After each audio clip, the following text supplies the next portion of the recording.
नमस्कार, मैं संयम जैन नई ताज़ा न्यूज़ में आपका स्वागत करता हूं। आज हम बात कर रहे हैं कृषि क्षेत्र से जुड़े 3 नए अध्यादेशों के बारे में। इन 3 नए अध्यादेशों को लेकर राज्य में घमासान मचा हुआ है। किसान जगह जगह इसके विरोध में प्रदर्शन कर रहे हैं और धरना दे रहे हैं।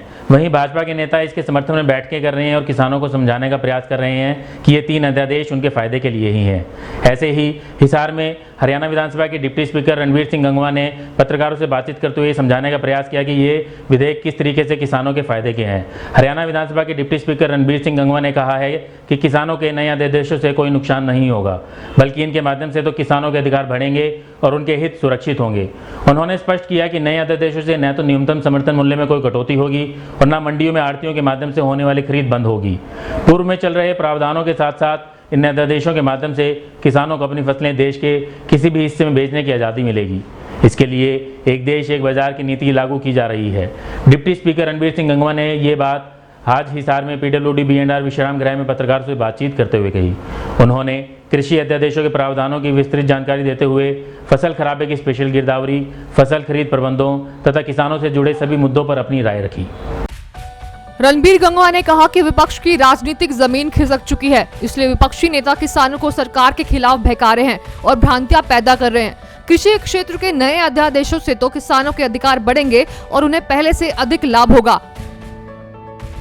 कुछ दिनों से विशेषकर जो विपक्षी पार्टियां हैं जिनके पास और कोई मुद्दा नहीं है, वो इन अध्यादेशों को लेकर के, किसान अध्यादेश जो आए हैं इनको लेकर के किसानों के अंदर, लोगों के अंदर भ्रांति पैदा करने का प्रयास कर रहे हैं, क्योंकि उनकी राजनीतिक ज़मीन जो है वो खिसक चुकी है। और जिस ट्रांसपेरेंसी के साथ सब वर्गों को साथ लेकर के भारतीय जनता पार्टी की सरकार आदरणीय मनोहर लाल जी के नेतृत्व में चल रही है, इसलिए उनको कहीं भी कोई जगह नहीं मिल रही, इसलिए इस टाइप की बातें कर रहे हैं। जो अध्यादेश आए हैं उससे किसानों के कहीं भी कोई नुकसान नहीं है। किसानों के लिए ही वो अध्यादेश आए हैं। उन अध्यादेशों से किसानों को और ज़्यादा अधिकार मिलते हैं। कहीं कोई उनके अधिकारों में, कहीं कोई उनके हितों में कोई कटौती नहीं है। इसके अंदर जो MSP के ऊपर जो किसान जो जैसे पहले बेचते थे, ना ही तो कहीं कोई MSP को समाप्त किया जा रहा, ना ही कहीं कोई मंडियों को समाप्त किया जा रहा, ना ही कोई जो आड़त की जो हमारी व्यवस्था है उसको कहीं समाप्त किया जा रहा, बल्कि इन अध्यादेशों की वजह से जो किसान कहीं भी अपनी फसल जो है बेच सकते हैं। आज तक किसानों की तरफ से ये आता था या यही बात उठती थी कि किसान एक ऐसा वर्ग है जो अपनी फसल पैदा करता है और उसकी बोली जो है वो दूसरे लगाते हैं।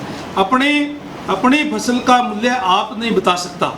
इस अध्यादेश से किसान जो है वो कहीं भी अपने ज़िले के अंदर भी, पूरे स्टेट के अंदर भी, पूरे देश के अंदर भी कहीं भी अपनी फसल जो बेच सकता है। एक देश एक बाजार के हिसाब से कहीं भी ले जा करके वो अपनी फसल बेच सकता है, कहीं उसको दिक्कत नहीं होगी। और जो किसान मंडियों के अंदर बेचना चाहेंगे वो अपनी मंडियों के अंदर आकर के बेचे। MSP के ऊपर उनका जो है फसल जो है वो खरीदी जाएगी। ये स्पष्ट है सरकार की तरफ से। गंगवा ने कहा कि सरकार किसानों के प्रति सचेत है और गंभीर है। सब जानते हैं कि वर्ष 2020 सबके लिए कड़ाई वाला साल रहा है, फिर भी सरकार किसानों की खराब फसलों का मुआवजा दिलाने के लिए प्रतिबद्ध है। जिन किसानों का बीमा हो चुका है उन्हें बीमा कंपनियों से, और जिनका बीमा नहीं हुआ है उन्हें सरकार की तरफ से मुआवजा दिया जाएगा। किसानों के प्रति सरकार जो है पूर्ण रूप से गंभीर है। मैं किसान भाइयों से ये कहना चाहूँगा आपके माध्यम से कि उनके हितों के लिए सरकार सचेत है। कहीं भी उनके हितों की अनदेखी जो है नहीं करने दी जाएगी। अभी जो फसल की बात आई कि जो अभी जो फसल हुई, इसमें कोई दो राय नहीं। ये जो वर्ष है 2020 का, ये हमारी देसी भाषा में कहते हैं कड़ाई वाला साल है। इस वर्ष के अंदर कोरोना भी आया, कर्फ्यू भी लगाना पड़ा, जनता कर्फ्यू भी लगाना पड़ा, लॉकडाउन भी करने पड़े, व्यापारियों के व्यापार भी मंदे हुए हैं। इसके हालात के हिसाब से ये केवल भारत में नहीं बल्कि पूरे विश्व स्तर के ऊपर है। और टिड्डी भी इस बार जो मैंने तो मेरे जीवन काल के अंदर नहीं देखी। पहले कभी सुनते थे कि टिड्डी आती थी, टिड्डी भी इस साल में आई। और जो इस बार खासकर जो नरमा की फसल थी वो बहुत बढ़िया फसल थी, और ये फसल जो है अभी कुछ ही टाइम के अंदर जो बुरी तरीके से खराब हो गई। और किसानों को हमने पहले भी उनको आश्वासन दिया था कि किसानों की फसलों की जो है स्पेशल गिरदावरी कराई जाएगी, और जो भी किसानों को नुकसान हुआ उसकी भरपाई सरकार की तरफ से की जाएगी। जिन किसानों का बीमा है उनको बीमे के अधिकारी, कृषि अधिकारी मौके पर जा करके उनका मुआयना करके और जो भी नुकसान हुआ होगा उसको बीमे से दिलाएंगे। जिन किसानों का बीमा नहीं हुआ है और जो भी सरकार की पॉलिसी है, जो सरकार की तरफ से जो मुआवजा दिया जाता है, जिनका बीमा नहीं हुआ है उनको सरकार की तरफ से भी मुआवजा दिया जाएगा। ये बड़ा स्पष्ट है, और केवल किसी के बहकावे के अंदर, भ्रांति के अंदर आने की जरूरत नहीं है। गौगा ने ये भी कहा कि इन 3 अध्यादेशों का विपक्षी नेता सिर्फ विरोध करने के लिए विरोध कर रहे हैं। विरोध करने वालों ने तो कश्मीर में धारा 370 हटाने और अयोध्या में राम मंदिर बनाने का भी विरोध किया था। विरोध तो उन लोगों को करना ही है जिन लोगों को केवल विरोध करना है, विरोध के लिए विरोध करना है। यहाँ तो धारा 370 का भी विरोध हुआ, कांग्रेस के लोगों ने किया कि नहीं किया। राम मंदिर निर्माण का भी विरोध हुआ। उन लोगों को इस बात से कोई मतलब नहीं है कि हित में है या खिलाफ में। उनको तो कोई भी चीज, कोई नई चीज लेकर के आए, कोई अच्छी चीज लेकर के भी आए, तो केवल और केवल उनको विरोध करना है। वो विपक्ष के लोग इस टाइप के हैं।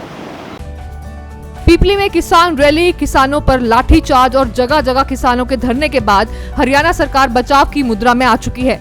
जगह जगह पार्टी नेताओं से कृषि अध्यादेशों को लेकर बयान जारी किए जा रहे हैं। सरकार के नुमाइंदे लगातार किसानों से बातचीत करके किसानों को मनाने का प्रयास कर रहे हैं। अब देखना होगा कि किसानों के मुद्दे पर राज्य में सिर्फ राजनीति होगी या फिर किसान हितों की वास्तविकता में भी कोई बात होगी।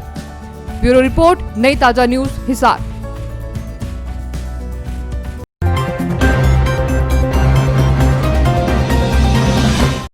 लेटेस्ट वीडियोस के लिए सब्सक्राइब करें हमारा चैनल नई ताजा न्यूज और दबाएं बेल आइकॉन ताकि आप मिस न करें कोई भी अपडेट।